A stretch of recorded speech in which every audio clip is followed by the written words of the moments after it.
നമ്മുടെ ഉള്ളിലുള്ള സംസ്കാരങ്ങളിലേക്ക് നമ്മൾ നോക്കുമ്പോണ്ടല്ലോ എന്തെല്ലാം തടസ്സങ്ങളുണ്ട് അങ്ങോട്ട് പോവാനുള്ളത്. 10 മിനിറ്റ് ഇരുന്ന് നാമം ചൊല്ലി നോക്കൂ, പറയാം. ഹരേ രാമ രാമ രാമ ഹരേ ഹരേ, ഹരേ കൃഷ്ണ കൃഷ്ണ കൃഷ്ണ ഹരേ ഹരേ. ആ ഒരു ശ്ലോകം പൂർത്തീകരിക്കുന്നതിന് മുമ്പ് എത്ര രാമന്മാരും എത്ര കൃഷ്ണന്മാരും ഒന്ന് കേറി നോക്കി പോവുള്ളില്. അതിൻ്റെ ഇടയ്ക്ക് വല്ല വാസനകളും മൂക്കിൽ തട്ടിക്കഴിഞ്ഞാൽ, പുറമേ വല്ല ശബ്ദങ്ങളും കേട്ടുകഴിഞ്ഞാൽ ആ ചിന്തകളൊക്കെ മനസ്സിൽ വരും. നിങ്ങൾ 7 മണിക്ക് വൈകുന്നേരം സീരിയൽ അപ്പുറത്ത് ആരെങ്കിലും കാണുന്നുണ്ട്, അതിന്റെ അപ്പുറത്തിരുന്ന് നിങ്ങൾ നാമം ചൊല്ലി നോക്കൂ, ഹരേ രാമ രാമ രാമ ഹരേ ഹരേ എന്ന്. നിങ്ങൾ നാമം ചൊല്ലുന്ന കൂട്ടത്തിൽ കണ്ണടച്ചുകൊണ്ട് ഉള്ളിൽ എന്തും കാണും? സീരിയൽ ഇടയ്ക്ക് നോക്കും, അവിടെ പെണ്ണിന്റെ കരച്ചിൽ കേട്ട് ഹരേ രാമ രാമ രാമ പാവം, ഹരേ കൃഷ്ണ കൃഷ്ണ കൃഷ്ണ ഹരേ. ഇങ്ങനെ മനസ്സ് അങ്ങോട്ടും ഇങ്ങോട്ടും പതറുന്നത് നമുക്ക് കാണാൻ സാധിക്കും. അമ്പലങ്ങളിലൊക്കെ പോകുമ്പോണ്ടല്ലോ എളുപ്പമെന്നാ വിചാരിച്ചത്, എന്തെല്ലാം ചിന്തകളാണ് മനസ്സിലേക്ക് കടന്നു പോകുന്നത്. ഇനി ഗുരുവായൂരപ്പനെ കാണുമ്പോഴോ അത് അതിലും രസാ. ആ വിഗ്രഹത്തെ കാണുന്ന സമയത്ത് ഗുരുവായൂരപ്പാന്ന്, പുതിയ ചെയിന് കിട്ടിയിട്ടുണ്ടല്ലോ ഗുരുവായൂരത്തിന്, ആരോ കൊടുത്തതെന്ന്. കണ്ണൊരു നിമിഷം ഗുരുവായൂരപ്പന്റെ മുഖത്ത് നിന്നും എവിടേക്ക് പോയി? കഴുത്തിലുള്ള ചെയിനിലേക്ക് പോയി. ഡിസൈൻ നന്നായിട്ടുണ്ട് കേട്ടോ, തിരുമേനിയോടൊന്ന് ചോദിച്ചു നോക്കണം ഇതാരാ തന്നത് എന്നുള്ളത്. ഇതാണ് മനസ്സിന്റെ അവസ്ഥ. അങ്ങനെ നമ്മുടെ മനസ്സ് ഒന്നിലേക്ക് കൊണ്ടുപോകാൻ ശ്രമിക്കുമ്പോഴാണ് ഓരോരോ വിഘ്നങ്ങളൊക്കെ വരിക. എളുപ്പമെന്നാണ് വിചാരിച്ചിരിക്കുന്നത്.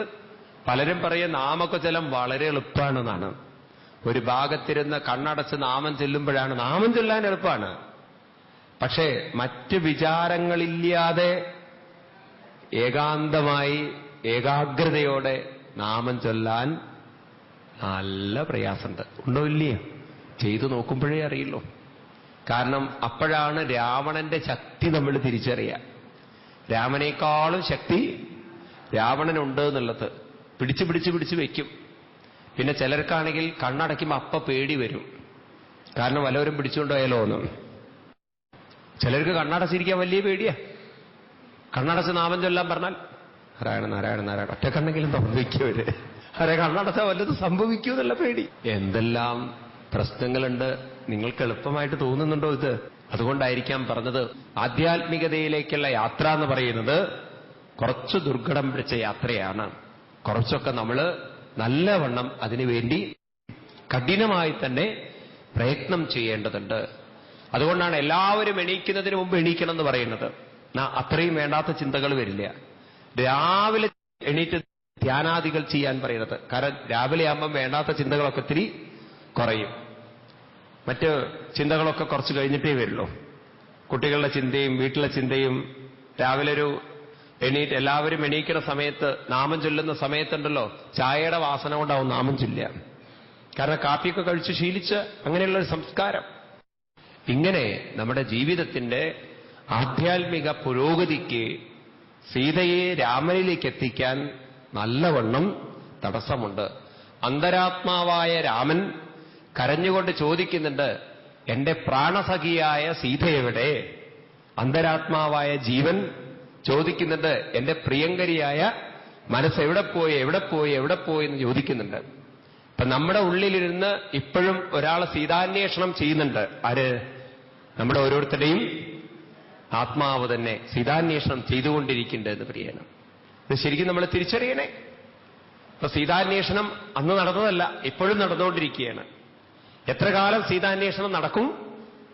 എത്ര കാലം കൊണ്ട് മനസ്സ് രാമനിലേക്ക് തിരിച്ചെത്തുന്നില്ലയോ അത്രയും കാലം സീതാന്വേഷണം നടക്കും. ശ്രീരാമസ്വാമിയോട് ലക്ഷ്മണൻ പറയും, എന്നെ കരയരുത് ജ്യേഷ്ഠ, എനിക്ക് എത്രയോ വിവേകം പറഞ്ഞു തന്ന ആളിങ്ങനെ കരയാൻ പാടുമോ? 14 കൊല്ലം ശ്രീരാമസ്വാമി, 13 കൊല്ലം സീത കൂടെ 13 കൊല്ലമായിട്ട് ഊർമിള കൂടെ ഇല്ലാത്ത ലക്ഷ്മണന് യാതൊരു കരച്ചിലുമില്ല. ശരിക്കും കരയേണ്ടത് ലക്ഷ്മണനും കൂടിയാണ്. ഇപ്പോ സീത പോയത് കൊണ്ട് അങ്ങനെ കരയണോ? നമുക്ക് കരയല്ല വേണ്ടത്, തളരുകയല്ല വേണ്ടത്, അന്വേഷിക്കുകയാണ് വേണ്ടത്. ഇവിടെ വേറൊരു കാര്യം നമുക്ക് ചിന്തിക്കാനുള്ളത്, പലപ്പോഴും നമ്മുടെ ജീവിതത്തിലുണ്ടല്ലോ പ്രശ്നങ്ങളെക്കുറിച്ച് നമ്മൾ ചിന്തിക്കും. നമുക്ക് പ്രശ്നങ്ങളല്ല ചിന്തിക്കേണ്ടത്, അതിനുള്ള യഥാർത്ഥ പരിഹാരങ്ങളെക്കുറിച്ചാണ്. ഇതും വളരെ വളരെ ഇന്ന് ചിന്തനീയമാണ്. കുടുംബജീവിതത്തിൽ അസ്വാസ്ഥ്യങ്ങൾ നഷ്ടപ്പെടുമ്പോൾ, തന്റെ ജീവിതത്തിൽ മനസ്വസ്ഥത നഷ്ടപ്പെടുമ്പോൾ, നമ്മൾ പ്രശ്നങ്ങൾ കാണുന്ന സമയത്ത് അതിനുവേണ്ടി നമ്മൾ പോകുന്നത് പ്രശ്നപരിഹാരങ്ങൾ ചെയ്യുന്നവരുടെ അടുത്തേക്കാണ്. അങ്ങനെയാണല്ലോ ജ്യോതിഷമൊക്കെ വരുന്നത്. ഇന്ന് നമുക്ക് ജ്യോതിഷത്തിലൊക്കെയുള്ള വിശ്വാസമാണെങ്കിൽ വളരെ വളരെ വളരെ കൂടി വരുന്നുണ്ട്. ഞാൻ ജ്യോതിഷത്തിനെതിരല്ലേ, പക്ഷെ ശരിക്കും ജ്യോതിഷം ആർക്കാണ് വേണ്ടതെന്ന് ചോദിച്ചു കഴിഞ്ഞാൽ തീരെ ആത്മീയ സംസ്കാരമില്ലാത്തവർക്ക് ജ്യോതിഷം വേണം. ആധ്യാത്മിക സംസ്കാരമുള്ളവർക്ക് എന്തിന്റെ ആവശ്യമില്ല? ജ്യോതിഷത്തിന്റെ ആവശ്യമില്ല. കാരണം ജ്യോതിഷത്തിനൊക്കെ താൽക്കാലിക പരിഹാരങ്ങളെ, ആശ്വാസങ്ങളെ, സമാധാനങ്ങളെ നമുക്ക് തരാൻ സാധിക്കുകയുള്ളൂ. തൽക്കാലം ഒരു പരിഹാരം തരാൻ അതേതുപോലെയാണ് തലവേദന വന്നാൽ ടൈഗർ ബാം തേക്കുന്നത് പോലെയാണ്. നല്ല തലവേദന വന്നാൽ നിങ്ങൾ ടൈഗർ ബാം തേച്ചു കഴിഞ്ഞാൽ തലവേദന കുറച്ചു നേരത്തേക്ക് പോവും. കാരണം അതിന്റെ എരിച്ചിലുകൊണ്ട് മറ്റേ വേദന അത്ര അറിയില്ല. തലവേദനയേക്കാൾ എരിച്ചില് ഏതിനുണ്ട്? ടൈഗർ ബാമിനുണ്ട്. അതുകൊണ്ട് തൽക്കാലം ആ വേദന നിങ്ങൾ അറിയില്ല. ഇതുപോലെയാണ് ജ്യോതിഷം. നിങ്ങൾ കുറച്ച് അവിടെയും ഇടയ്ക്കൊന്ന് പോയി അമ്പലങ്ങളിലൊക്കെ പോയി തിരുമേനിക്ക് കാശ് കൊടുത്തു, ഭഗവാൻ ആ വഴിപാട് ചെയ്തു, ചെറിയൊരു ആശ്വാസം. ഓ, ഗുരുവായൂരപ്പന് പ്രീതി വന്നു തോന്നണമെന്നാണ്. തിരുമേനി വന്നോ? ഓ വന്നു. കാരണം ഗുരുവായൂരപ്പൻ ചിരിച്ചുകൊണ്ടാണല്ലോ ഇരിക്കുന്നത്. നിങ്ങളെ കണ്ടപ്പോഴാണ് ചിരിക്കാൻ തുടങ്ങിയത്, ഇന്നലെ വരെ അദ്ദേഹം തിരിച്ചിട്ടുണ്ടായിരുന്നില്ല എന്ന്. ഓ, അപ്പൊ നമുക്ക് മനസ്സിലായി നമ്മുടെ പൂജ ഏറ്റിട്ടുണ്ട് എന്ന്. ഈ ഒരു ചെറിയൊരു സമാധാനത്തിൽ നമ്മൾ പോകുമ്പോൾ നമുക്കൊരു ഫീലിംഗ്, എന്ത്, എന്റെ പൂജ ഏറ്റിട്ടുണ്ട് എന്ന്. അപ്പൊ അങ്ങനെ നമ്മൾ ഒരു ദൈവത്തിൽ നിന്ന് ഒരു ദൈവം, അതാണ് ജ്യോതിഷത്തിന്റെ വേറെ കുഴപ്പം എന്താന്ന് വെച്ചാൽ, ഗുരുവായൂരപ്പൻ പ്രീതിപ്പെട്ടാൽ അയ്യപ്പൻ പ്രീതിപ്പെട്ടോളന്നില്ല. ഗുരുവായൂരപ്പനും അയ്യപ്പനും പ്രീതിപ്പെട്ടാൽ പിന്നെ ചോറ്റാനിക്കരമ്മയോ അല്ലെങ്കിൽ കൊടുങ്ങല്ലൂരമ്മയോ പ്രീതിപ്പെട്ടോളന്നില്ല. പിന്നെ വേറെ ചിലർക്കാണെങ്കിൽ കുറച്ചുകൂടി ശക്തരായിട്ടുള്ള ദൈവങ്ങളുടെ കുട്ടിച്ചാത്തൻ, കടുംചാത്തൻ, ഇവരൊക്കെ കൂടി പ്രീതിപ്പെട്ട് വരുമ്പോഴേക്ക് ഏറെക്കുറെ ഇയാളുടെ പ്രീതി തീർന്നു പോയിട്ടുണ്ടാവും. അപ്പൊ ഇങ്ങനെയൊക്കെ നമ്മൾ ജ്യോതിഷത്തിലൂടെ ഒരു പ്രശ്നത്തിന് പരിഹാരം തേടി പോകുന്നതുണ്ടല്ലോ, അതെല്ലാം ഒരു താൽക്കാലിക പരിഹാരമാണ്. നിങ്ങൾക്ക് മനസ്സിലാക്കി തരാം ഞാൻ. നിങ്ങൾ വളരെ ശ്രദ്ധിക്കണേ. ആധ്യാത്മിക ചിന്തനവും ഭൗതിക ചിന്തനവും തമ്മിലുള്ള വ്യത്യാസം. നിങ്ങൾ ഒരു തോണിയിൽ യാത്ര ചെയ്യണം. തോണിയിൽ യാത്ര ചെയ്യുന്ന സമയത്ത് നല്ലവണ്ണം കാറ്റടിക്കാൻ തുടങ്ങി. കാറ്റിന്റെ ശക്തിയിൽ തോണി ഒന്ന് ഉലഞ്ഞാടും. തോണി ഉലയാൻ തുടങ്ങിയാൽ തോണിയിലിരിക്കുന്നവനെയും അത് ബാധിക്കും. ഉണ്ടോ ഇല്ലയോ? അപ്പൊ പ്രകൃതിയുടെ ചലനം ആ പ്രകൃതിയോട് ചേർന്ന് നിൽക്കുന്നവനെയും ബാധിക്കും. ഇന്ന് ഏത് കുട്ടികൾക്കും അറിയാം, ഭൂമിയെ സ്വാധീനിക്കുന്നുണ്ട് സൂര്യനും ചന്ദ്രനും. ഈ ഭൂമിയിലുള്ള ചെടികൾക്ക് പുഷ്ടി നൽകുന്നത് ചന്ദ്രകിരണങ്ങളാണ്. ഇവിടെ ഹൈടൈഡും ലോവർ ടൈഡും ഒക്കെ നടക്കുന്നത് സൂര്യന്റെയും ചന്ദ്രന്റെയും സ്വാധീനം കൊണ്ടാണ്. നമുക്കറിയാം, പൗർണമി ദിവസം, പൂർണ്ണ പൗർണമി ദിവസം ഇത്തിരി മെന്റലി ഡിസ്റ്റർബൻസ് ഉള്ളവർക്ക് കുറച്ച് ചലനങ്ങളൊക്കെ അവർക്ക് അസ്വാസ്ഥ്യങ്ങൾ കൂടുന്നത് നമ്മൾ കാണുന്നിട്ടുണ്ട്. കണ്ടിട്ടില്ലേ നിങ്ങൾ? അപ്പൊ ഭൂമിയെ സ്വാധീനിക്കാൻ സൂര്യനും സാധിക്കും, ചന്ദ്രനും സാധിക്കുമെങ്കിൽ മറ്റു നക്ഷത്രങ്ങൾക്കും സാധിക്കും അതിനെ സ്വാധീനിക്കാൻ. അപ്പൊ നക്ഷത്രങ്ങൾക്ക് നമ്മളെ സ്വാധീനിക്കാനുള്ള കഴിവുണ്ട് എന്നുള്ള കാര്യത്തിൽ സംശയമില്ല, തീർച്ചയായിട്ടും. പക്ഷേ നക്ഷത്രങ്ങൾക്കെല്ലാം ഏത് പരിധിവരെ സ്വാധീനിക്കാൻ സാധിക്കുള്ളൂ? മനസ്സിന്റെ ഒരു പരിധിവരെ സ്വാധീനിക്കാൻ സാധിക്കുള്ളൂ. മനസ്സിനും അപ്പുറത്ത് നമ്മളെ സ്വാധീനിക്കാൻ ഒരു നക്ഷത്രത്തിനും സാധ്യമല്ല. മനസ്സിലായില്ല? അതായത് നമ്മുടെ മനസ്സിന് പ്രകാശം പകരുന്ന, ഈ ശരീരത്തിന് പ്രകാശം പകരുന്ന അതേ പ്രകാശം തന്നെയാണ് സൂര്യനും ചന്ദ്രനും നക്ഷത്രങ്ങൾക്കും പ്രകാശം പകരുന്നതെങ്കിൽ, എല്ലാ നക്ഷത്രങ്ങളിലൂടെയും ഏതൊരു ശക്തിയാണോ പ്രകാശം പകരുന്നതെങ്കിൽ ആ ശക്തിയെ സ്വാധീനിക്കാൻ ഒരു നക്ഷത്രത്തിനും സാധ്യമല്ല. നിങ്ങൾക്ക് മനസ്സിലാവണമെങ്കിൽ കുറച്ച് നിങ്ങൾ ആത്മീയമായിട്ട് ചിന്തിക്കണം. മനസ്സിലായില്ലേ? നമ്മുടെ കണ്ണുകൾക്ക് പ്രകാശം പകരുന്നവനെ സ്വാധീനിക്കാൻ കണ്ണിന് സാധിക്കുമോ? സാധ്യമല്ല. ഇപ്പോ ഉള്ളിലിരിക്കുന്ന ശക്തിയെ സ്വാധീനിക്കാൻ മനസ്സിനോ ഇന്ദ്രിയങ്ങൾക്കോ സാധ്യമല്ലെങ്കിൽ ഒരു നക്ഷത്രത്തിനും നമ്മുടെ ഉള്ളിലിരിക്കുന്ന ശക്തിയെ സ്വാധീനിക്കാൻ സാധ്യമല്ല.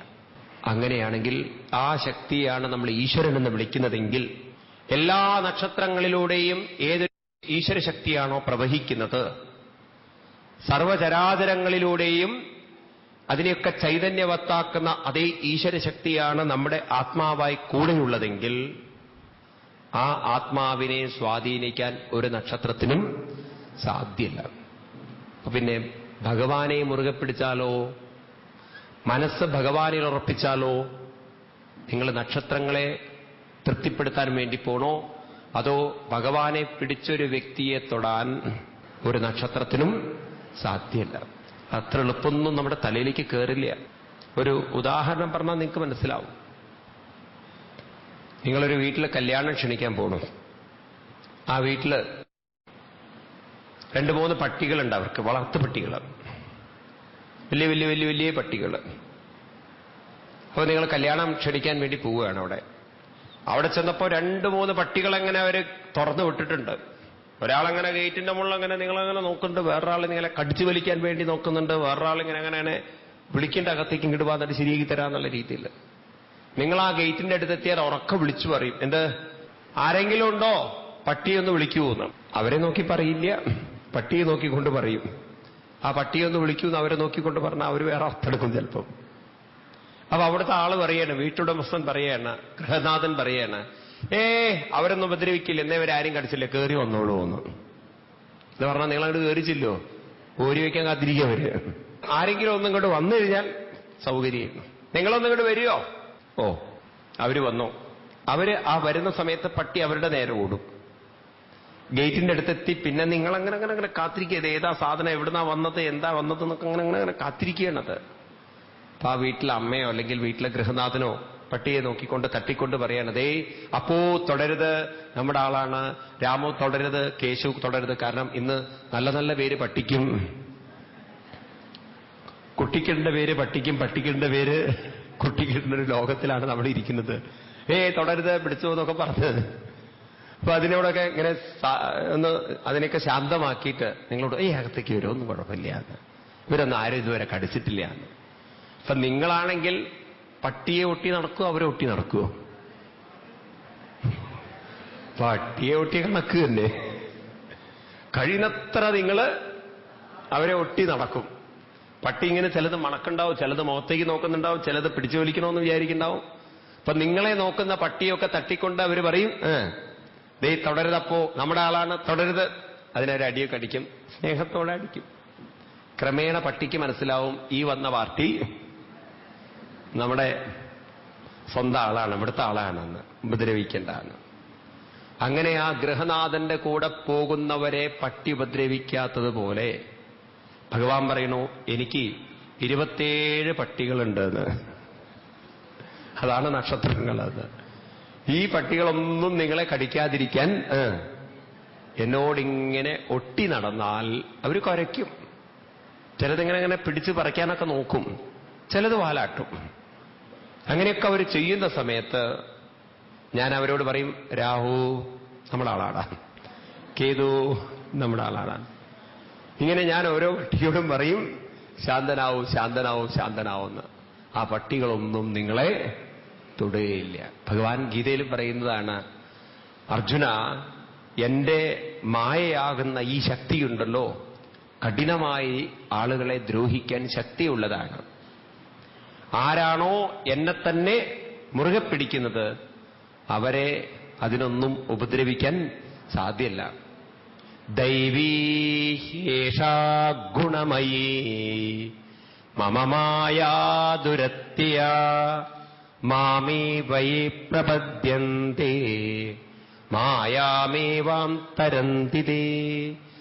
മാം ഏവ, എന്നെ തന്നെ മുറുകെ പിടിച്ചാൽ നിങ്ങൾക്ക് ഇവരെയൊക്കെ എളുപ്പം തരണം ചെയ്യാൻ സാധിക്കും. ഈ തരത്തിൽ നമ്മൾ ചിന്തിക്കുന്നില്ല എന്ന് പലരും. അതുകൊണ്ടാണ് അവര് ജ്യോതിഷത്തിന്റെ ഉള്ളിൽ നക്ഷത്രങ്ങളെ തൃപ്തിപ്പെടുത്താൻ വേണ്ടി ഓടിക്കൊണ്ടിരിക്കുന്നത്. ഒരു നക്ഷത്രത്തെയും നിങ്ങൾക്ക് തൃപ്തിപ്പെടുത്താൻ സാധ്യമല്ല. ഒന്ന് കഴിഞ്ഞാൽ മറ്റൊന്ന് പിടിക്കും. കാരണം ഒരു തോണിയിലിരിക്കുന്നിടത്തോളം കാലം വെള്ളത്തിന്റെ ചലനം, കാറ്റിന്റെ ചലനം നമ്മളെ സ്വാധീനിക്കും. ഇതുപോലെ നമ്മൾ ഈ ഭൂമിയിൽ ജീവിക്കുന്നിടത്തോളം കാലം എന്നും നക്ഷത്രങ്ങൾ നമ്മളെ പിടികൂടിക്കൊണ്ടിരിക്കും. കാരണം നക്ഷത്രങ്ങളുടെ സ്വാധീനം ഭൂമിയിലുണ്ട്. എന്നാൽ നമ്മുടെ മനസ്സ് ഭഗവാനിലാണെങ്കിൽ നക്ഷത്രങ്ങളും കൂടെ ഉണ്ടായിക്കോട്ടെ, ആരൊക്കെ കൂടെയുണ്ടെങ്കിലും അവർക്കൊന്നും നമ്മളെ തളർത്താനോ ദുഃഖിപ്പിക്കാനോ സാധ്യമല്ല. കാരണം നമ്മുടെ മനസ്സ് എവിടെ ഉണ്ടാവും? ഭഗവാന്റെ കൂടെ ഉണ്ടാവും. മനസ്സിലാവുണ്ടോ നിങ്ങൾക്ക്? അപ്പോ ആധ്യാത്മികമായി ചിന്തിക്കാത്തിടത്തോളം കാലം ഈ പ്രശ്നങ്ങളൊക്കെ എന്നും നമ്മുടെ കൂടെയുണ്ട്. അതിനാണ് ഭഗവാൻ പറയുന്നത്, നിങ്ങൾ ഒരു കാര്യം ചെയ്താൽ മതി. എന്ത്? സർവധർമാൻ പരിത്യജ്യ മാമേകം ശരണം വ്രജ. പലർക്കും ഇത് മനസ്സിലാവില്ല. നിങ്ങൾ നിങ്ങളുടെ മനസ്സിനെ എനിക്ക് വിട്ടുതരൂ എന്നാ പറയുന്നത്. നക്ഷത്രങ്ങൾക്ക് വിട്ടുകൊടുക്കൂ എന്നല്ല പറയുന്നത്. എനിക്ക് വിട്ടുതരൂ. ഇത് ശരിക്കും ഉൾക്കൊള്ളണേ നിങ്ങൾ. ഞാൻ എന്റെ മനസ്സിനെ നക്ഷത്രങ്ങൾക്കാണോ വിട്ടുകൊടുക്കുന്നത്? എന്റെ മനസ്സിനെ ഞാൻ ശരിക്കും ഭഗവാനാണോ വിട്ടുകൊടുക്കുന്നത്? ഞാൻ ഭഗവാനാണ് വിട്ടുകൊടുക്കുന്നതെങ്കിൽ എന്നെ ആര് നോക്കണം? ഭഗവാൻ നോക്കിയിരിക്കണം. നക്ഷത്രങ്ങൾക്കാണ് നമ്മൾ വിട്ടുകൊടുക്കുന്നതെങ്കിൽ അത് നമ്മളെ ഡിസ്റ്റർബ് ചെയ്തിരിക്കണം എന്ന് പറയണം. ഇതത്ര എളുപ്പത്തിലൊന്നും നമ്മൾ ഗ്രഹിക്കില്ല. കാരണം നമുക്ക് എളുപ്പം വിട്ടുകൊടുക്കാൻ സാധിക്കുന്നത് നക്ഷത്രങ്ങൾക്കാണ്. കാരണം അങ്ങനെയൊരു അന്ധവിശ്വാസം നമ്മൾ ഉള്ളിൽ ഉറപ്പിച്ചു വെച്ചിട്ടുണ്ട്. ഒരു നക്ഷത്രത്തെ തൃപ്തിപ്പെടുത്തി കഴിഞ്ഞാൽ വേഗം നമ്മുടെ പ്രശ്നങ്ങളൊക്കെ പരിഹരിക്കപ്പെടുന്നു. അതുകൊണ്ടാണല്ലോ ആളുകൾക്ക് ഗുരുവായൂരപ്പനേക്കാൾ വിശ്വാസം കേതുവിലും അതുപോലെ തന്നെ ചൊവ്വയിലൊക്കെയാണ്.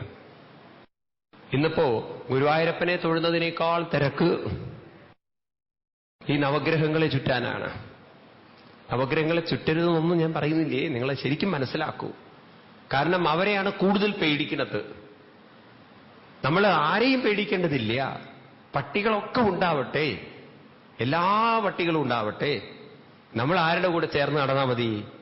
ഗൃഹനാഥന്റെ കൂടെ ചേർന്ന് നടക്കുന്നത് പോലെ എല്ലാ നക്ഷത്രങ്ങളും ഉണ്ടാവട്ടെ.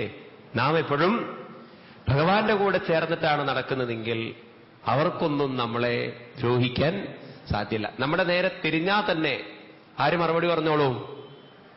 Keep quiet Rahu, keep quiet, he's my party എന്ന് പറയും. ഇയാൾ എന്റെ ആളാണെന്ന്, സ്വന്തം ആളാണെന്ന് പറയും. നിങ്ങൾ പറയേണ്ട ആവശ്യമില്ല, ഭഗവാൻ പറഞ്ഞോളൂ അവിടെ ഇരുന്നിട്ട്. ഗുരുവായൂരപ്പൻ അങ്ങനെ ഒരു അനുഗ്രഹ ശക്തി ഉണ്ട് എന്ന് പറയാണ്. എല്ലാം ഭഗവാനിന് അങ്ങോട്ട് സമർപ്പിക്കാനുള്ള ഒരു ബുദ്ധി അത് നമുക്ക് ഉണ്ടാവാത്തതാണ് പലപ്പോഴും ജീവിതത്തിൽ നമ്മളെ വിഷമങ്ങളിൽ നിന്ന് വിഷമങ്ങളിലേക്ക് കൊണ്ടുപോകുന്നത്. ഇത്രയൊക്കെ നമ്മളുണ്ടല്ലോ മെച്യൂരിറ്റി വരാത്തത് അതുകൊണ്ടാണ്. ഇനി ഇതൊക്കെ കേട്ടാൽ നിങ്ങൾക്ക് തോന്നുന്നുണ്ടോ നിങ്ങളിതൊക്കെ കേട്ടാൽ ചെയ്യാൻ പോകുന്നുണ്ടെന്ന്? എളുപ്പമൊന്നുമല്ല. ഇവിടുന്ന് അങ്ങോട്ട് പോയിട്ട് വീട്ടിൽ എന്തെങ്കിലും വിഷമങ്ങൾ വന്ന് കണ്ടു കഴിഞ്ഞാൽ ഉടനെ ഓടി അങ്ങോട്ട് ചൊവ്വ നോക്കുന്നത് ശരിയില്ല എന്ന്, എന്നാൽ ചൊവ്വയുടെ നോട്ടൊന്നും ശരിയാക്കിയിട്ട് കാര്യം. അപ്പോഴും മനസ്സ് ഭഗവാനിലേക്ക് തിരിച്ചയക്കണം എന്നല്ല ചിന്തിക്കുക. അതുകൊണ്ട് ഇത് വളരെ പ്രയാസമാണ്. ഭഗവാൻ തന്നെ പറയുന്നുണ്ട്, ആധ്യാത്മികതയുടെ യാത്ര എന്ന് പറയുന്നത് വളരെ വളരെ പ്രയാസമാണ്, ദുർഘടമാണ്. തുടക്കത്തിൽ വളരെ ദുർഘടമാണ്. കാരണം അത്ര വേഗമൊന്നും നമുക്ക് ഭഗവാനിലേക്ക് മനസ്സിനെ ഉറപ്പിക്കാനും സാധ്യമല്ല. ഭഗവാൻ നമ്മളെ പരിഗണിക്കണു എന്നും തോന്നില്ല. എളുപ്പം നമുക്ക് ഒരു പരിഹാരം കിട്ടുക ഇംഗ്ലീഷ് മരുന്ന് കഴിക്കുന്നത് പോലെയാണ്. ജ്യോത്സ്യന്മാരെടുത്ത് പോയിട്ട് നമ്മൾ ഈ നക്ഷത്രങ്ങളെ തൃപ്തിപ്പെടുത്തുന്നത്. ആയുർവേദ മരുന്ന് കഴിക്കുന്ന പോലെയാണ് ഭഗവാന്റെ അടുത്ത് പോകുന്നത്. ആയുർവേദ മരുന്ന് കഴിക്കുന്നത് കുറച്ചൊരു സമയമെടുക്കും അതിന്റെ ക്യൂറിങ് നടക്കണമെങ്കിൽ. അലോപ്പതി ആണെങ്കിലോ കഴിച്ച അപ്പൊ തന്നെ വിവരം അറിയും, പിന്നെ കുറെ കഴിഞ്ഞ് വേറെ വിവരം അറിയും. പക്ഷേ അസുഖത്തിന്റെ വിവരം തൽക്കാലത്തേക്കൊക്കെ ഒന്ന് ശമിക്കും. നല്ല തലവേദന ഉണ്ടെങ്കിൽ ഒന്ന് വിഴുങ്ങിയാൽ ക്രമേണ അവൻ നമ്മളെ വിഴുങ്ങും, അത് വേറെ കാര്യം. കുറെ കൊല്ലം കഴിഞ്ഞിട്ടാണ് നമുക്ക് അവിടെ ഇവിടെയൊക്കെ വേദനകൾ വരുന്നതും അല്ലെങ്കിൽ സൈഡ് എഫക്റ്റുകൾ ഓരോന്നോരോന്ന് പുറത്തു വരുന്നതും. പിന്നെ ഡോക്ടർ പറയാനൊന്ന് ബയോപ്സി ചെയ്യണം എന്നൊക്കെ പറയുമ്പോണ്ടല്ലോ, അപ്പോഴും ഗുളിക ചതിച്ചു എന്നല്ല പറയാ, ഗുരുവായൂരപ്പൻ ചതിച്ചു എന്നാ പറയാ, ഗുളിക വിടില്ല. അങ്ങനെയൊക്കെ നമുക്ക് എളുപ്പത്തിലൊക്കെ ഒരു ആശ്വാസം അലോപ്പതിയിൽ കണ്ടെത്താൻ പറ്റുന്നത് പോലെ ഈ നക്ഷത്രങ്ങളെയൊക്കെ തൃപ്തിപ്പെടുത്തിയാൽ ചിലർക്ക് കിട്ടും. എന്നാൽ ഗുരുവായൂരപ്പനിലേക്കുള്ള മാർഗം തുടക്കത്തിൽ പ്രയാസവും, എന്നാൽ ദൃഢമായി നമ്മൾ മുറുകെ പിടിച്ച് കോംപ്രമൈസ് ഇല്ലാതെ പിടിച്ച് പോവുകയാണെങ്കിൽ ഒരിക്കൽ ഭഗവാൻ അപ്രൂവൽ ചെയ്യാണ്, ഇയാൾ എന്റെ ആളാണെന്ന് അപ്രൂവൽ ചെയ്യാൻ തുടങ്ങിക്കഴിഞ്ഞാൽ പിന്നെ പ്രശ്നമില്ല. സെലക്ഷൻ ലിസ്റ്റിലേക്ക് വീഴുക എന്നുള്ളത് നല്ല പ്രയാസമാണ്. ഒരിക്കൽ ലിസ്റ്റിൽ വീണ് കഴിഞ്ഞാൽ പിന്നെ കൺഫർമേഷനായി. എന്ത്? ഭഗവാൻ പിന്നെ പറയും, നൗ നിങ്ങൾ എൻ്റെ ആളാണ്, ഇനി ഞാൻ നോക്കിക്കൊള്ളാം. പക്ഷെ ആ സെലക്ഷൻ ലിസ്റ്റിലേക്ക് വീഴാൻ നല്ലവണ്ണം നമ്മൾ പ്രയത്നിക്കേണ്ടതുണ്ട്. ഉദ്ധരേത് ആത്മാനാത്മാനം, നല്ലവണ്ണം നമ്മൾ നമ്മളെ ഉയർത്തേണ്ടതുണ്ട്. ഇപ്രകാരം പറഞ്ഞ് മനസ്സിലാക്കി തരിക. ഏതായാലും അങ്ങനെ ആ സീതാദേവിയെ അന്വേഷിച്ചുകൊണ്ട് ശ്രീരാമസ്വാമിയുടെ യാത്ര എന്ന് പറയുന്നത് നമ്മുടെ ഓരോരുത്തരുടെയും മനസ്സിനെ അന്വേഷിച്ചുകൊണ്ട് രാമൻ അന്തരാത്മാവ് എന്ത് ചെയ്യുന്നുണ്ട്? അന്വേഷിച്ചുകൊണ്ടിരിക്കുന്നുണ്ട്. അതാണിങ്ങനെ ഓരോ സ്ഥലത്തും അന്വേഷണങ്ങൾ നടത്തി ശ്രീരാമസ്വാമി അവസാനം കാണുന്നു ചിറകുകളൊടിഞ്ഞ പക്ഷിയെ. രൂപം കണ്ടതും ലക്ഷ്മണനോട് പറഞ്ഞു, ലക്ഷ്മണ, ഇത് ഈ രാക്ഷസനാണ് തോന്നുന്നു സീതയെ പിടിച്ചിരിക്കുന്നത്, കണ്ടില്ലേ രക്തം വീണിരിക്കുന്നു എന്നൊക്കെ പറഞ്ഞപ്പോ ജടായു പതുക്കെ എണീറ്റു. ഞാൻ ജടായുവാണ്, പറയാൻ വയ്യ പാവം. ജടായുവാണ് എന്ന് കേട്ടതും ശ്രീരാമസ്വാമിക്ക് ആ സീതാന്വേഷണത്തിന്റെ ആ അസ്വാസ്ഥ്യം രാക്ഷസനായിട്ടാണ് ജടായുവിനെ തോന്നിപ്പിച്ചത്. ഓടിച്ചെല്ലുകയാണ്. ഉടനെ തന്നെ എന്താ ജടായു ഇങ്ങനെയൊക്കെ സംഭവിച്ചതെന്ന് ഉണ്ടായ കഥകളൊക്കെ എങ്ങനെയോ അങ്ങോട്ട് പറഞ്ഞൊപ്പിച്ചു. കൊണ്ടുപോയത് രാവണനാണെന്നും തെക്കുഭാഗത്തേക്കാണെന്നും സീതയെ അപഹരിച്ചതെന്നും അടിയൻ സീതയെ രക്ഷിക്കാൻ വേണ്ടി ചിറകുയർത്തി അവന്റെ രഥത്തെ തല്ലിത്തകർത്തു. പക്ഷെ അവന്റെ വജ്രായുധം കൊണ്ട് അടിയന്റെ ചിറകുകൾ ഒടിഞ്ഞ് അടിയൻ ഈ അവസ്ഥയിലെത്തി. ഇനി എനിക്കൊരു മോഹമേ ഉള്ളൂ. എന്താണ് ആ മോഹം?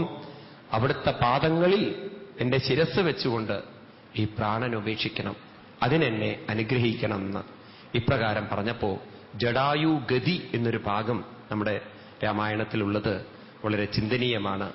മരിക്കുന്ന നേരത്ത് ഈ ഒരു സ്മരണയിലാണത്രേ നമ്മളൊക്കെ മരിക്കേണ്ടത്. എങ്ങനെയാണ് ജടായു തന്റെ ജീവൻ ഉപേക്ഷിച്ചത്, പ്രാണൻ ഉപേക്ഷിച്ചത് രാമായണം നമുക്ക് കാണിച്ചു തരുന്നു. പറയണു, ഒരു മരണസമയത്ത് ഓരോരുത്തരും ഇതാണ് വിചാരിക്കേണ്ടത് എന്നാണ്. ഭഗവാന്റെ പാദത്തിലേക്ക് എന്റെ മനസ്സ് ലയിക്കണം. ആ സമയത്ത് താൻ കിടക്കുന്നത് ഭഗവാന്റെ മടിത്തട്ടിലാണെന്നും താൻ ഭഗവാന്റെ ദാസനാണെന്നും ഇനി തനിക്ക് ഒരേ ഒരു ഗതി എന്ത് മാത്രമാണ്? ഭഗവത് പാദത്തിലേക്ക് എന്റെ മനസ്സ് ലയിക്കണമെന്നും ഈ ഒരു ചിന്തന ഉണ്ടല്ലോ. ജടായു ഗതി, ഇതാണ് ആയുവിന്റെ ഗതി വേണ്ടത്, ജീവന്റെ ഗതി വേണ്ടത്. ഈ പ്രാണന്റെ ഗതി ഇങ്ങനെയായിരിക്കണം. അപ്പൊ മരണസമയത്ത് നമ്മൾ മറ്റൊന്നും ചിന്തിക്കാൻ മനസ്സിനെ കൂടെയുള്ള ബന്ധുക്കളെക്കുറിച്ചോ നാം പ്രസവിച്ച് വളർത്തിയ കുട്ടികളെക്കുറിച്ചോ നമുക്ക് സ്നേഹം തന്ന ആളുകളെക്കുറിച്ചൊന്നും അല്ല അപ്പോ സ്മരിക്കേണ്ടത്. സ്മരിക്കേണ്ടത് മുഴുവൻ ഭഗവാനെക്കുറിച്ചാണ്.